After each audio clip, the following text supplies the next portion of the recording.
What's up, everybody? Old scooter dude here.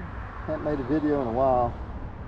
Not sure if you can even see me, to tell you the truth, but just wanted to go over a couple things about safety, because I guess for the riders that have been riding for a while, you get complacent and you think that, you know, you can ride good, and you can, but maybe that makes you a little bit more vulnerable to things that could possibly happen because you're not paying attention, or you think it's just not going to happen to you.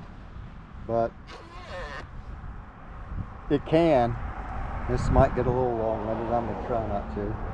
But we've lost some people in our community and on scooters recently, and I know in the scooter community, I've seen on some of the posts that we had a guy that got hit at an intersection where somebody ran a stoplight, and he got run over by 3 cars.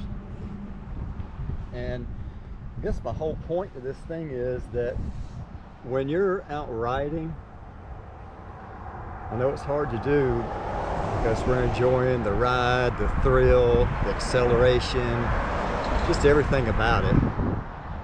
But when you ride, you have to really think that every car out there is out there to run you over.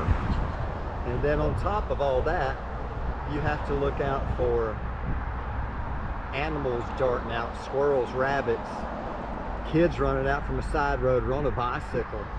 I mean, this is an inherent dangerous sport.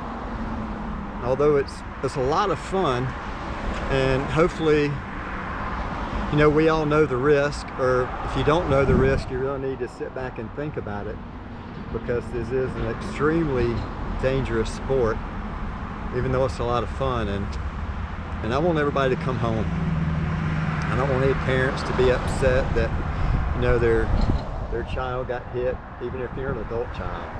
Or I don't want any kids upset because their dad or mom's not coming home because you took inherent risk that you should not have taken, or maybe you weren't paying attention. And it could happen to anybody. I'm not saying I'm immune either. So I went down a few months ago over something stupid.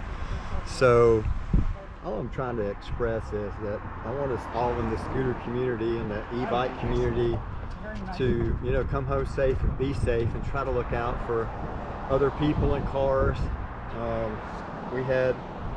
Was a guy here locally that I used to ride with. He had an e-bike, and he wasn't wearing a helmet, and he hit a telephone pole and killed him. And when I first saw the post, I couldn't believe it, because I had communicated with him a couple weeks earlier. So it even made that even kind of more eerie, I guess, is that he had pre-programmed posts ahead of time, and a couple posts were made after he passed. So all I'm trying to express to all of you out there is that I want you to be safe. I want you to come home safe. I don't want anybody worried about you. I don't want you like hurt, although that can happen. And please wear a full face helmet if you can, because it's going to protect your mouth and your teeth and just your facial structure if you go down. And something that people may not talk about, but I really think flashing strobe lights during the day, I got them on the rear of my helmet. These are shred lights, I'm not sponsored. I've got them on the front of my helmet and on the rear of my helmet. I also have them on the rear of my scooter. Also have a flashing one up here, and I have the lights on my scooter as well. So the more you can do to be seen, the better. I know for a fact that strobe lights really help me during the day, because people pick up on it and see me. So I guess all I'm trying to say is I want everybody to be safe out there, and hopefully come home. Just a PSA from Old Scooter Dude and the scooter community. Old Scooter Dude. Peace.